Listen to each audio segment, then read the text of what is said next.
Hi, listeners. Before we dive into today's episode, I wanted to let you know that this episode is sponsored by The Draw Shop, and we've got something exciting for you. Let me ask you something. Have you ever been asked what you do? We all get asked this, right? Have you then answered and then got the response of totally glazed over eyes or just the look of someone politely smiling but definitely not caring? It sucks. I know. I've totally been there on both sides, actually. That's why my team and I at the Draw Shop now offer a service to help you perfect your elevator pitch so that people immediately understand how you can make their life better and so that you can use this anywhere in your marketing. It's the single statement that compels your prospects to take action right away. Here's what happens. You meet with an expert copywriter on our team to define the problem you solve, how you solve it, and the transformation your customers experience after working with you. From there, we'll turn that into a short and sweet elevator pitch just for you and create a compelling one-page visual story to help the world better understand your business and how you can help them. For a special limited time offer, we are offering you this service for 1/3 the usual price, valued at $1,500. Yep, 70% off. Again, this will only be available for a limited time, and we've already seen incredible results with our clients changing this one single statement. So to get your word perfect pitch today, head to www.thedrawshop.com/elevator pitch now. That's www.thedrawshop.com/elevator pitch. Okay, let's get into today's episode. We've got to get business going. Right. Like, entrepreneurship is the heart of our country. It's the heart of everything that we do. Whatever we believe, it's just like, dude, we are the only thing that's going to get us out of this is productivity. And so you have to, the best relationships, the best sales and the best revenue that you're going to generate are those customers that you already have a relationship with. Hello, listeners, and welcome to another Backstage Business episode. Today, I'm so happy to have Randy Garn on the show. He is a New York Times bestselling author. He's a passionate entrepreneur and business builder. He's a high performance coach and partner at High Performance Institute with Brendon Burchard. I've talked about this before on previous episodes. I know I've talked about it a lot on my my podcast that I do with my husband, the Everything Always podcast, all about blended families. And we have super geeked out on high performance habits that we learned from Brendon Burchard from attending one of his conferences. And we brought those practices into our personal life and our business life. I also shared that book with my team at the Draw Shop, and they super geeked out on it too. It's so phenomenal. So I was especially excited to have Randy come on and talk about that, as well as his journey as an entrepreneur and the ups and downs and lessons that he's learned and what he's doing today to pivot during these times where a lot of businesses have been really dramatically having to shift and are really forced to make changes, and what you can do when you're kind of like, I don't even know what to do. I feel very stifled right now. So we're talking a lot about that. We're also talking about the importance of relationships and how to turn those relationships into revenue, and also how to determine which relationships you should be focused on. There's so many good things that we hit on, so many great examples in terms of how to pivot your business and what some other businesses have done during these times. And of course, a brief view of some of those high performance habits, and just hearing a few of them will totally shift your thinking. And if you're interested in learning more about those habits, we have a free assessment for you to take, as well as a free book if you would like that. So make sure to look out for that in the episode, listen out for that, and also look for it in the show notes. And with that, please enjoy this amazing interview.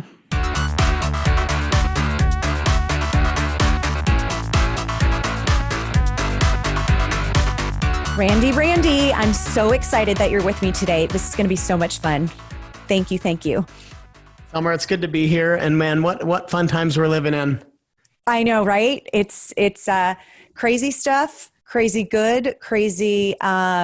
We were just talking about this right before we started recording, but it's pushed a lot of people into doing some critical thinking. And you were just talking about how you were just doing that yourselves in your place in Wyoming, which sounds amazing, by the way. Yeah, no, it is a good time to, I guess, this is a good time to do a real deep dive and a deep think.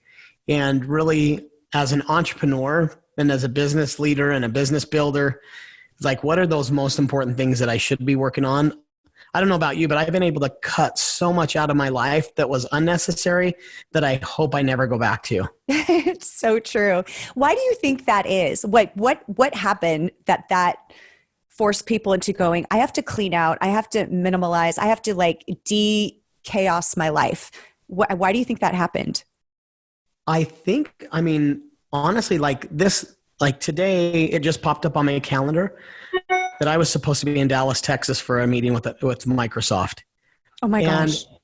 And, but I'm not going out there. We were able to actually hold the meeting. We were actually able to hold a meeting that took 45 minutes that would have taken, I would have flown out there last night. I would have missed my son's baseball game. I would have had to get in the hotel, then go to dinner with everybody. Then, wake up in the morning, get tons of work done, then rush to the meeting, then make calls on my way in the Uber, and then have the meeting for 3 hours, then get back into the Uber and fly back out and get home late at night, and then, see my wife at night. I think all of us on that call, we are like, you know what? We are able to accomplish something in 45 minutes that actually would have taken like a day and a half. So there are more effective and efficient ways to do that. Now, relationships we'll talk about are really important, but I think that we just need to focus on productivity and what really moves the dial and quit freaking playing business. I love that. Yes. Oh my gosh, I love that. For me, I've started so many projects and things that I knew I needed to do personally and for business that were like, these are the things I need to focus on because these are the things that are going to bring value to my life, to my family's life, and to my customers. But I kept procrastinating because I was like, it's going to take a lot of effort. It's going to take a lot of bandwidth, and I want it to be perfect. And everything that's happened since quarantine happened, it was like, I have to do this now. Now's the time. So that's what it did for me, is really think about what are the important things that I need to get done that I know are going to bring value. Yeah, it raised necessity, right? I mean, yes. That's one of the 6 habits is it raised necessity for what is most important. Yes. And that's what's been really interesting for me. A lot of people come to me and like, man, I need to start a business. I want to grow a business. And there's 2 types of people during this time. I had, when this all started back in March, I had a friend that was just like, dude, I'm going to buy a ton of Cheetos at Costco. I'm going to binge Netflix, and I'm just going to wait a month and a half for this COVID to pass. And then I'm going to start working again. You know what? It's already been March, April, May, June. Yeah. And now he's like, dude, I got to get after it. So what I love are people like, dude, I'm going to take advantage of this time. I'm actually probably like you, Summer. I'm actually working harder than I ever have, but it's actually been deep work. Yeah. It's been really deep work and really important things that I'm spending more time on. And I've had the best, honestly, we've had several of the companies I'm working with. We've had 4 of the best months we've ever had because we've learned how to pivot and hustle and innovate. Well, and I want to talk to you about all of that too, because that's a big question from our audience is how can they do that? Even, they're hearing a lot of people talk about that, but how can they do that? But because we just dove right in, because I could just like talk to you for hours and hours and hours. And I just get excited every time I see you and every time I get to talk to you. You do so many amazing things, but can you give your kind of high level story of your journey into becoming this incredible entrepreneur and all the like amazing things that you do? I mean, you've like changed lives for so many entrepreneurs just with your knowledge and all these things that you do. So can you give us kind of the high level for anybody who doesn't know you? Yeah, no, I've literally been an entrepreneur my whole life. When I was like 14 years old, we have a ranch out in Idaho, and I made a miniature golf course out of it. And, I just like, dude, that was out of necessity. And, we made worms and sold worms to fishermen. And then, when I was going to college, I started a company called Buck Buck where I took all of the girls' garbage out in the dorms and in the rooms, because in Idaho it's freezing cold and nobody wanted to do it. So I just charged them $1 a door. And that's actually one of my favorite stories. We were making close to $3,000 a month as college students, and it paid for our whole college and other stuff just by, doing a service that nobody wanted to do. And we got tons of good dates and had a ton of fun doing it. But, I was like, you had to have won on all ends. That's awesome. Yeah. So I've always been like somebody that's always, I love creating things even more than the money. It's just like, dude, how do we generate, how do we be creative and find solutions for problems? And so I've always had a really good mind for that. But when I was a junior in college, I started a company called Prosper. And me and Ethan, we said we want to become this was back BG before Google. We developed one of the first online education companies directly around coaching and training. We grew that, we had close to 700 employees and we were doing all the coaching for Zig Ziglar and Dennis Waitley and all of the great ones. And then started working with, closely with Brendon Burchard and a lot of people in the transformation space, I would say personal development transformation space. So that company grew like crazy. And what our secret sauce was figuring out a really good business model around that specific industry. And now it's exploding. And so that became a really, really fun entrepreneur adventure. We won Entrepreneur of the Year with Ernst & Young. We were able to have just an amazing, amazing team and still work together today. And so my core competency really is around business modeling and figuring out an economic model around your business. It's so amazing. I know we're going to talk about high performance habits and so many good things. My husband and I talk about Brendon Burchard and the high performance habits conference that we went to. I want to say it was maybe 2 years ago. Mm-hmm. And it was his first experience with Brendon. I've experienced Brendon before, which is like, once you experience Brendon, it's like, that's it. Your world has changed. And it was his first time. And we talk about on my other podcast, which our listeners know, I have a podcast for blended families. And we talk a lot about those habits, just, in your not necessarily related to business, but there's so many things that we have taken and learned from that. And I know you're going to go over some of those, which is going to be amazing. But wow, what a game changer that the book is. We actually read the book at the Draw Shop with our team. That was one of our book club books. So we would read some chapters, meet on it each week, and the team just went like bananas over it. It was so great. Well, yeah. And it really has been a game changer for me. I think about all the books that I've read, Think and Grow Rich from Napoleon Hill to How to Win Friends and Influence People, to many of the greats. Like, I really do think this is like an evergreen read that I hope the whole business world will read, and I hope everybody will read. Yeah, it makes a difference. I've actually read it 3 times. It's like one of those books where you're like, oh, I want to like read it again, because you always get something extra and it just reinforces it. So let's talk about, where you're at right now. What are you doing right now? Let's talk about that first. Yeah. So right now it's funny. We talk about Brendon's book, but I'm actually partner with him on HPI, which High Performance Institute. And so we're actually teaching a lot of people. We have certified high performance coaching that we've got coaches that we've certified as the highest level coach to be able to build that business. And a lot of times it's like, dude, if you're running employees, if you're managing people, you should take that course. Or if you're a coach, or if you're an entrepreneur and wanting to really learn how to lead people, CHPC, which is Certified High Performance Coaching, is an amazing program. So I'm working closely with Brendon at High Performance Institute. We're partners on that. And I sit on the advisory board of, a software technology company, Solution Stream, which is exploding and growing, especially during this time. The digital transformation world is huge. And so we're really on the forefront of how to teach and train people the most effective way possible. So, and then just trying to keep up with my wife. She is amazing, but we've got 6 kids too. And, we had homeschool, we've got 2 sets of twins, and just trying to be an awesome dad, an awesome husband, and an awesome friend. You guys are incredible and such an inspiration. I do not know how she does it. I honestly don't. I see pictures and she's just so gorgeous, and I see your Facebook post and I'm just like, how? Just how? So inspiring. Um, so one thing I'm going to go back to that we talked about a little bit in the beginning is how people can, you've got businesses that are doing really well, but we have a lot of people and a lot of listeners that this really threw them, and businesses were shutting down. Some of them went down to zero revenue. Some of them maybe lost half revenue. It's been really, really tough. And it's the year when a lot of these people were like, this is the year. This is the year I'm going to double my revenue, or this is the year I'm completely taking this to the next level. And then this happened.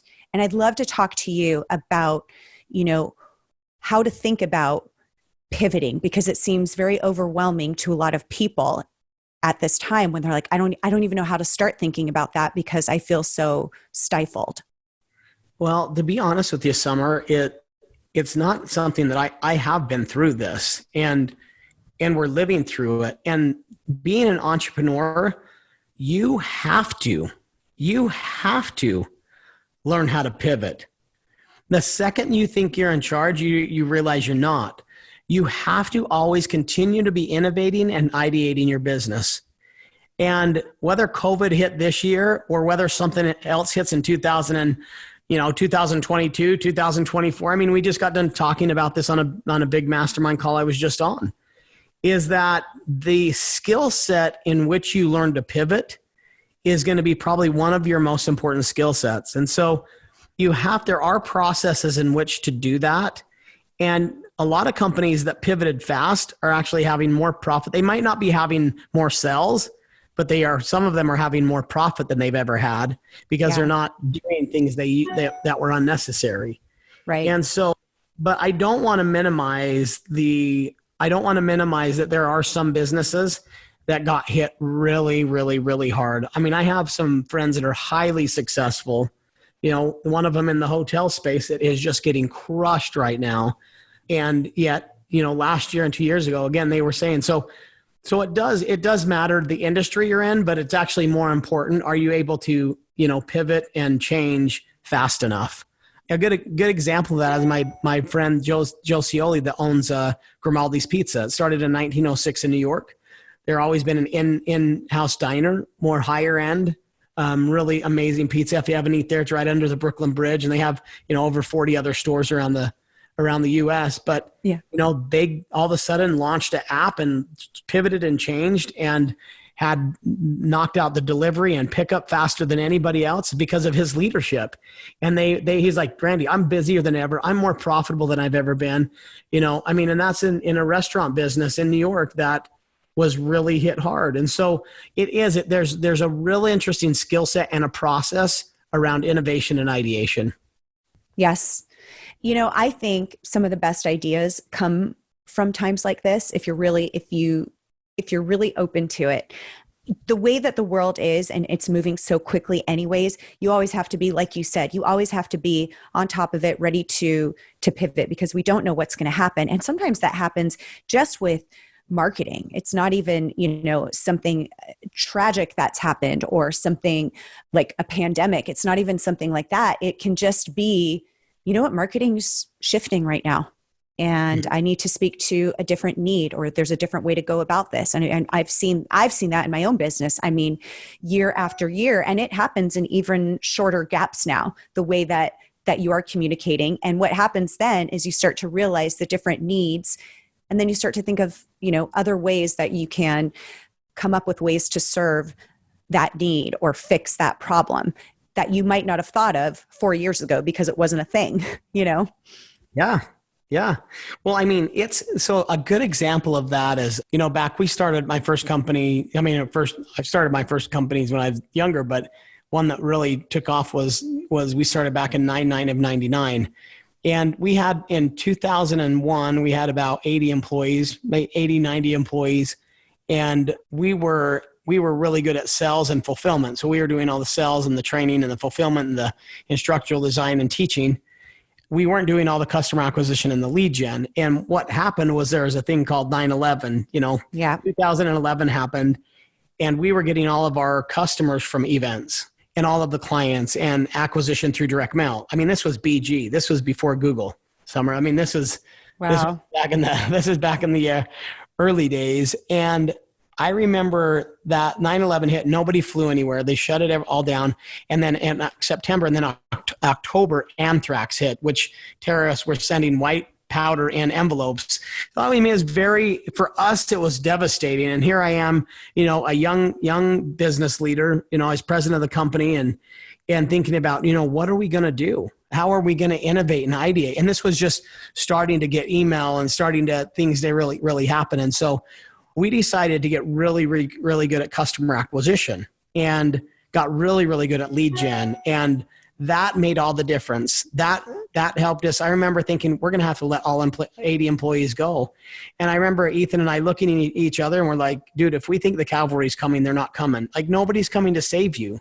Right. Nobody's coming to save us.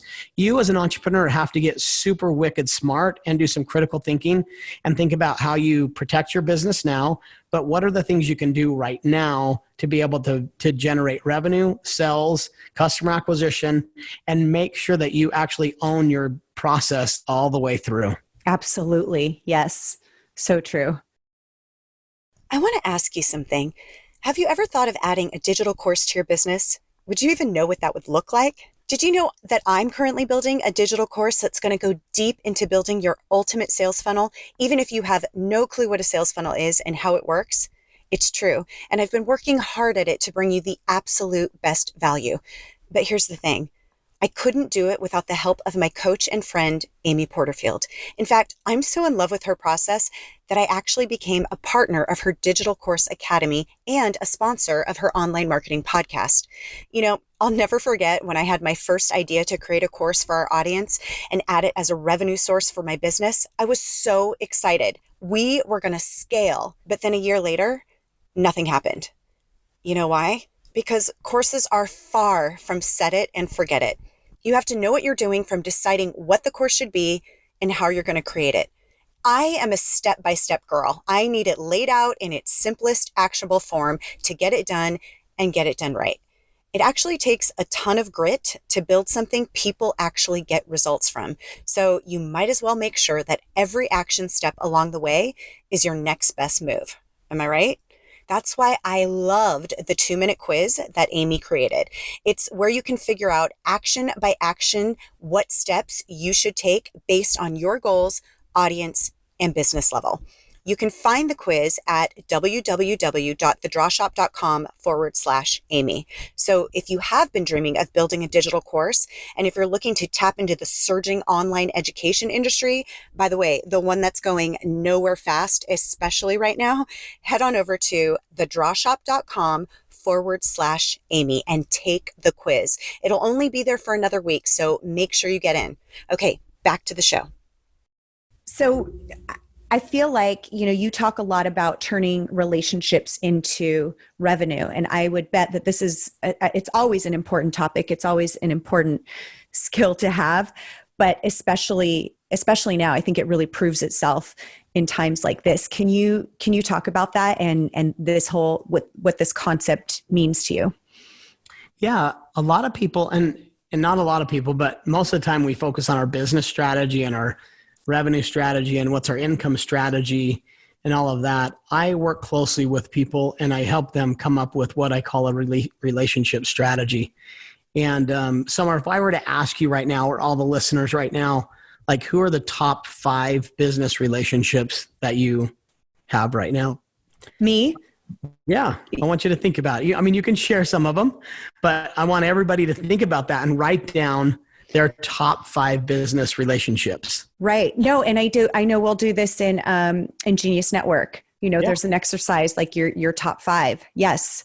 It's an awesome exercise to do.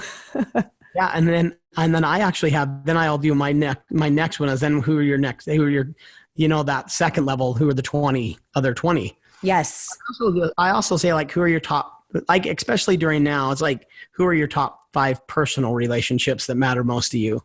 Because I actually really think, like, if everything's not right at home, it's hard to have a successful business. Yep. And so a lot of times we'll just think about those relationships that are driving revenue, but those that drive joy for us and happiness, you have to make sure that those are aligned as well, because they'll bring more joy, more energy, more happiness in your life. So I really think it's an important time to think about what relationships do you have that are driving in the most revenue, what partnerships and relationships do you have that are most important to you, and focus on those. And, this is something, we'll do this exercise within our team in terms of our clients and those type people, that we really love working with. And sometimes you get busy with so many new people, you forget, or you just kind of like, oh, you know what, gosh, this is who I really love. And I want to even work with more. And I think sometimes you forget who those people are. And then you've got to do something, special, whether it's sending a gift or something, just constantly doing something to let them know how much you value them. But one thing that happens when you do grow and you're working with more people, you kind of start to forget to pay attention to those people. Yeah. And I always say, make sure that you serve before you sell. Yes. You got to dig your well before you're thirsty. And I remember back in March and April, I actually did a podcast and they're like, should we even sell right now with everything going on? Yeah. And it's actually really hard. And right now it's just like we've got to get business going. Right. Like entrepreneurship is the heart of our country. It's the heart of everything that we do. Whatever we believe, it's just like, dude, we are the only thing that's going to get us out of this is productivity. And so you have the best relationships, the best sales, and the best revenue that you're going to generate are those customers that you already have a relationship with.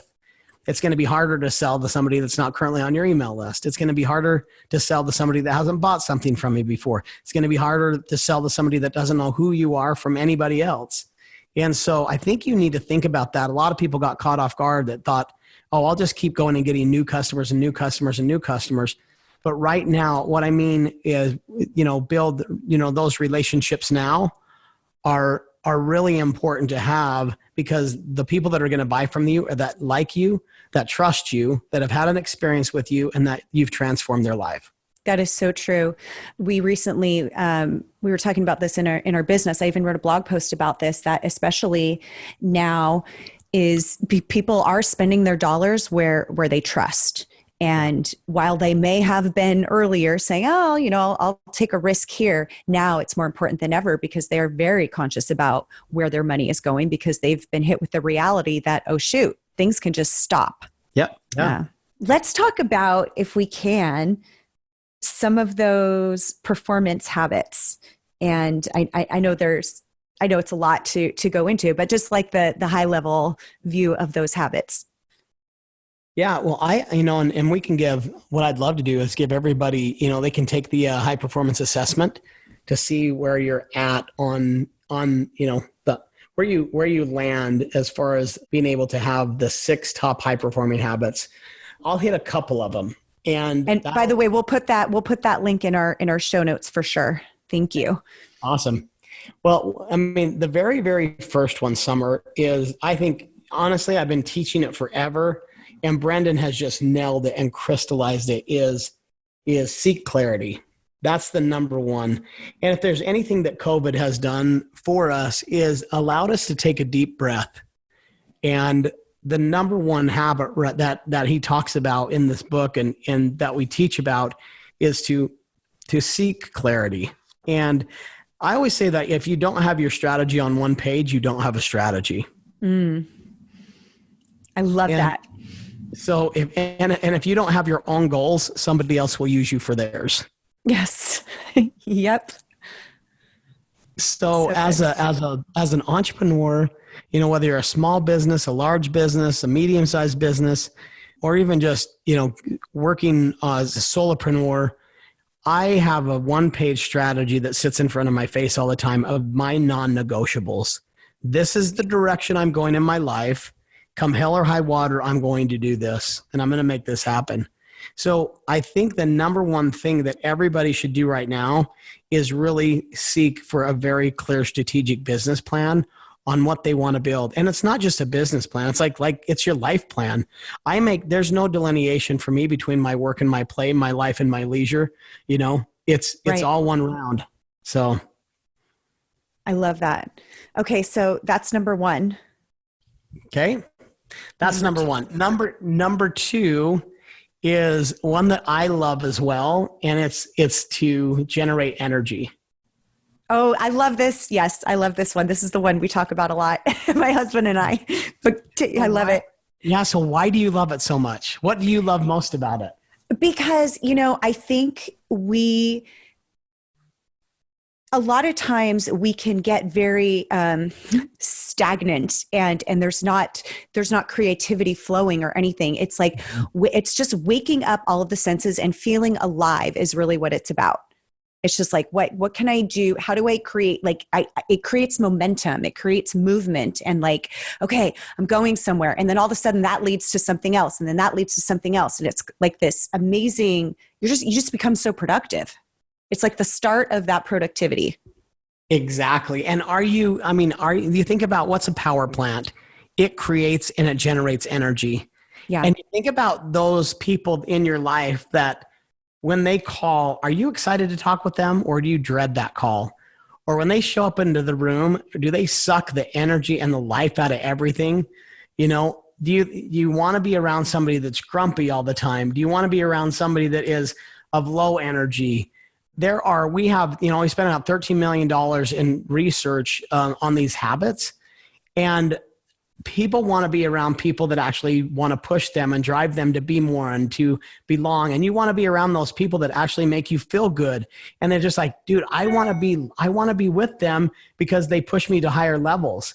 And that is when you get into the flow. That's when you have energy. That's when you can accomplish more. And a lot of times in life, we don't have a time management issue. We have an energy issue. Yeah, so true. When you say, which, I think a lot of people feel this or have recognized that, the call that you don't want to take or having to go into a meeting and it's almost like, you can almost feel the drain before you've even met with that person, you just know, or you haven't talked to that person, you get off the phone and you're like, wow, I'm so winded right now. And I don't even know what happened. Or there's those people that you interact with and you are like lit up, totally lit up. Yeah, when you get off the phone with them or you have a good coach or a good mentor or a good friend and you're just like, dude, they make me want to be better. Yeah. That's who you want to surround yourself with. Yes. That's and I would actually say this, and I actually did a cleansing of relationships. I had, I really truly, and it was a good coach and a good mentor that taught me this is like, we had some huge opportunities and great things happening. And I was around people that, didn't see the best in me or you're around people that aren't as integrous as you think they should be, or you're around people that belittle you, or you're around people that don't push you to higher levels, or and the reason why they do that is because they don't see that in themselves. Right. And so I think this is actually a really, really good time to level up your friends and to have confidence in yourself and demonstrate courage and to go start building relationships with the people you aspire to become. Yeah. And you may have to let go of some of the past. That's what I had to do. You have to let go of some of the things that are holding you back because they may be hurting you the most.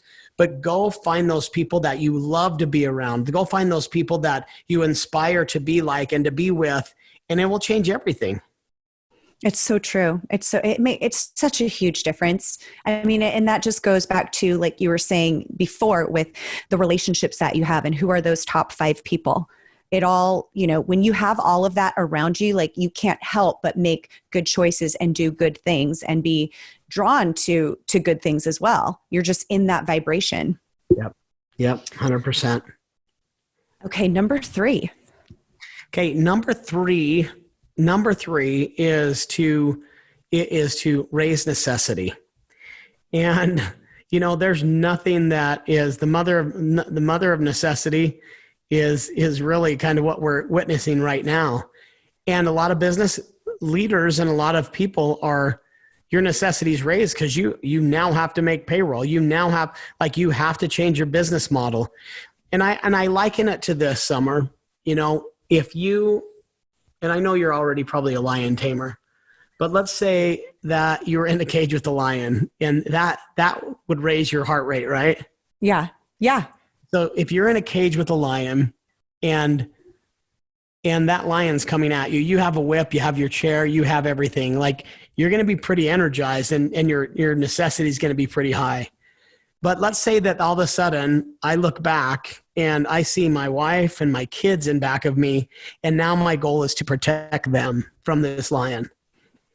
And I think that sometimes we, as entrepreneurs, we lose that. We get stuck in the game of business, and we have to keep this perspective as what is the most important necessity in my life, and why am I doing what I'm doing?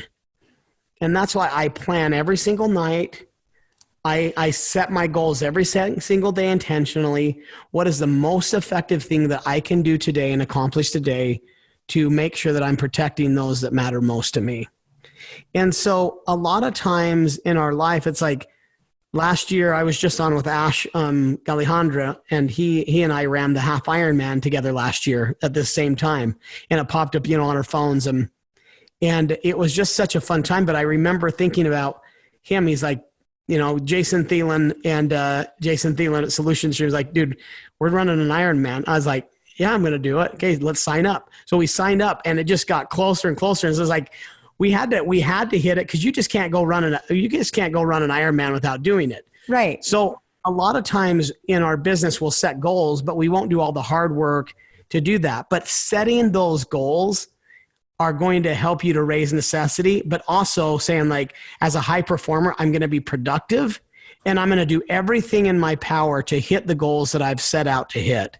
And so that's what you need to get really, really good at to be a high performer, is set goals, set deadlines, push yourself to higher levels, and raise your necessity. Yes. I love that so much. I really love the analogy of, being in the cage with the lion. What that did for me when you were talking about that was you perform so much differently when you do that, when you raise that necessity. Like it's a whole different game, and seeing what you're capable of, especially the reason that you're doing. I think there's also there's such a level of purpose behind it that's different than doing something out of fear or panic. 100%. Yep. Okay. We got 4, 5, and 6 on deck. All right. I'm going to jump to the very last one. Perfect. We've got, we'll get, if you have interest in this, but there's one that's really important. Well, I'll hit, there's one that's really important to me. It is to demonstrate courage. And that's actually the 6th habit, Summer. And a lot of people that I'll work with, that I'll coach, that they have every skill set in the world, but yet they just won't take the courage to do it. They listen to other people. Like they're like, I don't really want to post that because maybe somebody will make fun of me, or, I don't really want to speak on that topic or be on stage, or I don't want to take the driver's seat. There's a really good friend that I have that is total CEO quality. He could run a $300 million CEO, but he always wants to be the chief sales officer or chief revenue officer or whatever. And then he doesn't end up driving his own bus, Yeah. And so if there's a lot of like small entrepreneurs on here, is that you have to set real clear intentions. You have to seek clarity. You have to generate energy and get in that flow. You have to raise necessity and set high goals. You've got to, you've got to generate influence. You got to increase productivity. You got to generate influence. But the other thing is you really have to demonstrate courage. And especially at this time, dude, there's no better time than to just go for it. What do we have to lose? What do you have to lose? And I've never ever worked for somebody else. I've always been an entrepreneur. I've always kind of with my own hands, with my own grit, made it. Once you learn that skill and once you demonstrate the courage to be able to do that, you will never look back. It's so true. And the thing is, and you recognize this from you've always been an entrepreneur. You've done this since college, taking out trash for everyone. But you look at that, and the first time it kind of gives you that buzz of like, wow, look what I'm capable of. But inevitably you're going to do something and you are going to have some losses, and those are going to feel like the end of the world. But once each time that you get back up from that, and then you do something different the next time, and then you learn from that one and do something different, and then you have another win, and then maybe you didn't win so big in this one, but then you win again here. It's like, those are the things that like would never have happened had you not had the courage to make those choices and keep going. It is 100%. And that's like, the thing is like, you really do have to understand. And that's why relationships are so important. You do have to understand that when you're demonstrating courage, there are people that you are going to outgrow. Yeah. Yeah. And you have to realize that there are possibly people that are holding you back, not for you, but because they want you to stay with them and be below them. And so you have to be very, very aware of who you surround yourself with. Again, that's going to help you to become the very best person you possibly can be. So I think that when you're demonstrating that courage, is have courage and take courage in being the master of your own ship. Yep. That's so true. I love that. And that's probably I'm glad that was that last one, because it's definitely, especially now, so powerful. So we will have a link to the assessment so you can see where you rank at all 6 of those. Mm-hmm. And I had one more question before we close this, because I'm always so amazed wherever you are, wherever you show up, you're so fully present and so giving of yourself, which thank you. And I appreciate that so much. And I appreciate so much that you're here with me today.